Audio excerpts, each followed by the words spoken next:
Happy New Year, everyone. REITs will roar into this new year. REITs will roar, not just rise in 2026. In this week's video, I'm going to share with you four particular reasons why REITs will roar, not only just rise in 2026.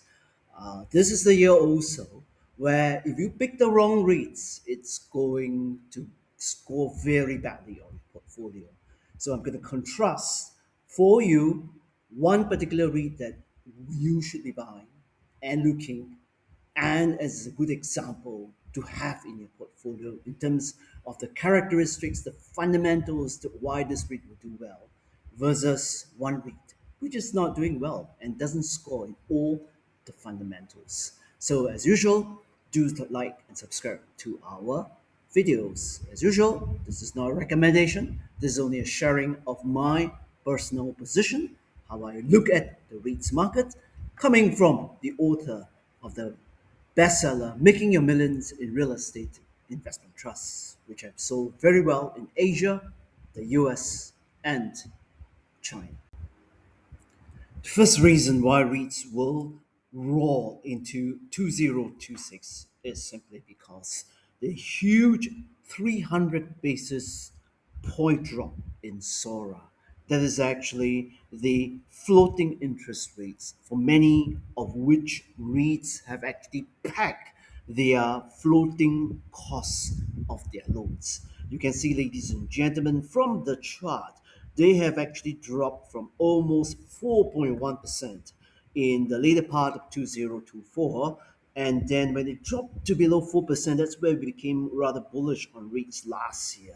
And from last year onwards, you can see that SORA has fallen from about 4% to about 1.1% this particular year. You can see, ladies and gentlemen, that is almost a 300 basis points drop in SORA. Even in the last up cycle, that was actually in 2019, the SORA did not actually drop that much, but yet the REITs actually went up almost 100% in 2019, right up to 19th of February 2020, before the onset of COVID. Now, if you ask me, this is likely to repeat, my answer is a definite yes.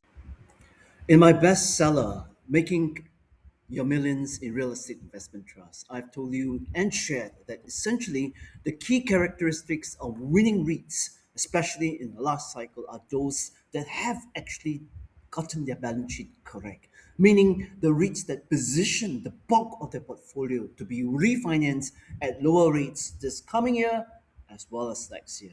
And look, ladies and gentlemen, when you look at many of the Singapore REITs, from healthcare, the European exposure, the industrial, hotels, US offices REITs, Singapore, as well as China retail REITs, right up to office REITs, you can see, ladies and gentlemen, that roughly 15 to 25% of these REITs will have their portfolio up for refinancing this year. That's the second reason. And then third reason, ladies and gentlemen, is this.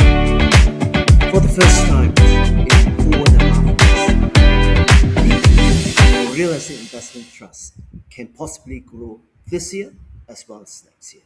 Mind you, ladies and gentlemen, from the chart, you can see that the DPU yield of Singapore REITs now is roughly 5.8%. This is actually at the higher end of the last 5 years trading range. Now, look, nonetheless, when you compare to the bond yield, which has dropped down, the Singapore 10-year bond yield has dropped down now to roughly 2.2%, a big drop from 3.5%. So you can see earlier on, we told you that the first factor was SORA. So the floating rates drop is also reflected in the fixed rates drop of loans. And that's why you see the 10-year bond yield has fallen from 3.5 to 2.2%. Now, this suggests that the yield for, or the spread for REITs, has widened now to 5.8 minus 2.2%. That's at 3.6%. Now, historically, this means, ladies and gentlemen, that at 3.6%, Singapore REITs yield almost a full 400 basis points above the normal mean average of 3.2%.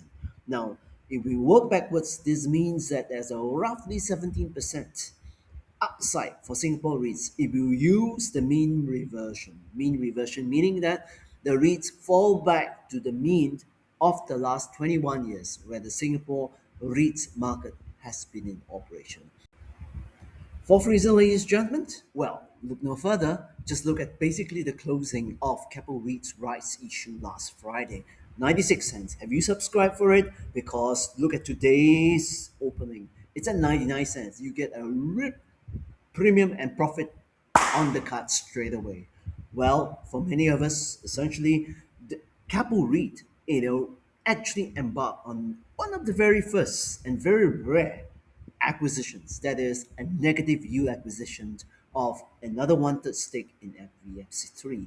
Now, the market is now voting that if a REIT has a foresight of actually buying, even though it's negative DPU, in the first year or second year, but in the long term is a good asset, then you can see in Capital's REIT acquisitions, it is a testification that the REIT market is looking up.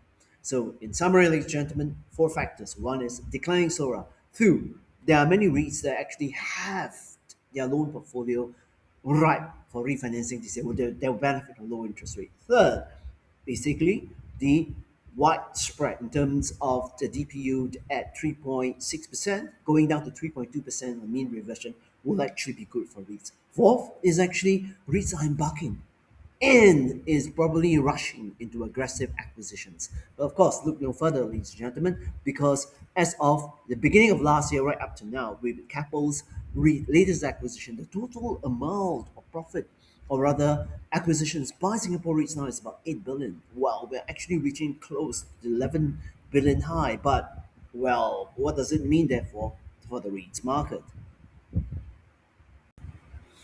In our last video, we have shared with you that REITs are poised to rise in 2025, and they did. Now we're sharing with you that REITs are set to roar in 2026. And one of the REITs characteristics that you should be looking out are, for example, what capital land ascenders actually present. Now, this chart, ladies and gentlemen, is what we shared with GCP Global students just a year before, that's in 2024. Now, you notice that at that time, capital land ascenders was retracing, finding its bottom at the 250, 255 level. Now, we also shared with our GCP Global Investor students that I was actually a heavier in the investor when I actually undertook their rights placement, which was done at 247, as this particular article has showed. Now, ladies and gentlemen, you can see that I have kept my positions in capital land ascenders simply because of two things. If you look at essentially, this is a REIT that operates in all markets. That's from Singapore to the UK to Australia and to the US. And unlike other REITs, you can see that when they operate in this particular segment, practically all of the segments in terms of the operating metric, they are coming through and delivering. Now these are the kind of characteristics that we look for in REITs. And how do they deliver? Well, look no further, ladies and gentlemen, because if you look at essentially what they are getting in terms of reversionary rentals from their properties in Australia, Singapore, UK, and the US, from logistics to warehouses to data centers, you are getting positive rental reversions. Yes, ladies and gentlemen, that is a good testification to tell you that one, it's a good asset. Two, locality is nice. Three, they have acquired well.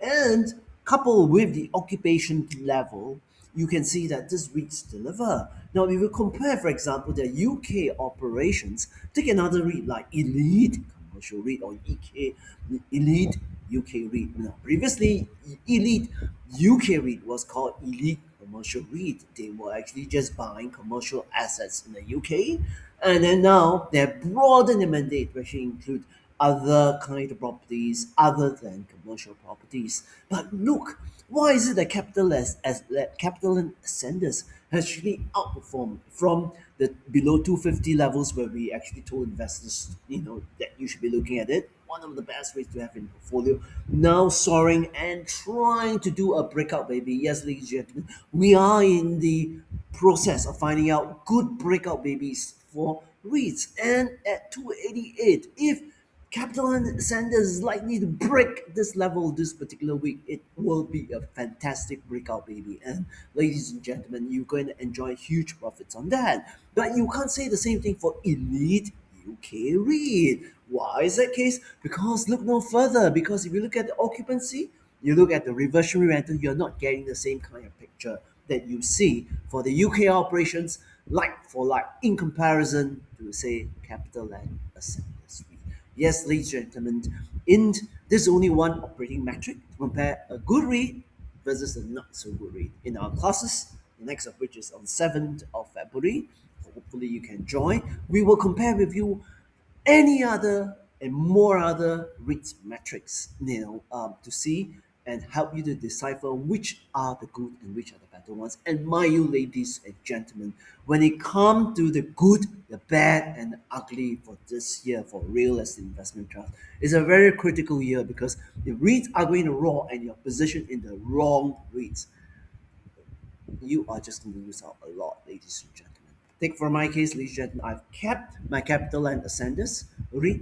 In fact, since my last video, which I've showed you the screen, right now my position in my CDP statement is this: I have 1.003 million shares on capital and ascenders REIT.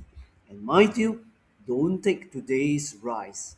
Just look at last Friday's when it closed at 284. The value of my capital land ascenders is reaching close to 3 million. And just compared to the last time I did the same video on capital net Sanders, my value has soared by another 100,000.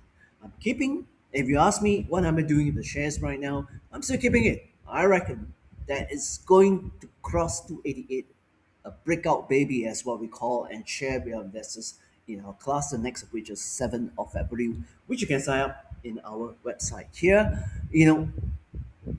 I will actually be holding it and basically riding the upcycle because I think that this is one of the REIT that will do well.